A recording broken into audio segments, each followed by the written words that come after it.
Arriving in a yellow American cab, just like the one his character drives in the movie, Dwayne pleased the Sunday afternoon crowds by embarking on a mammoth autograph signing session. His new movie, Race to Witch Mountain, is a remake of the 70s film franchise Escape to Witch Mountain and sees a grumpy non-believer helping two alien children to save themselves and Earth. My brother and I are not from your planet.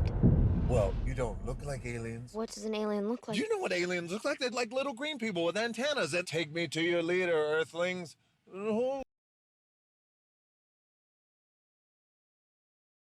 Dwayne, do you believe in aliens? I do. I'm a believer. I'm a believer in aliens. I was a believer before the movie, believer after. But say, I believe in ghosts. I believe in spirits. Like, I'm that guy.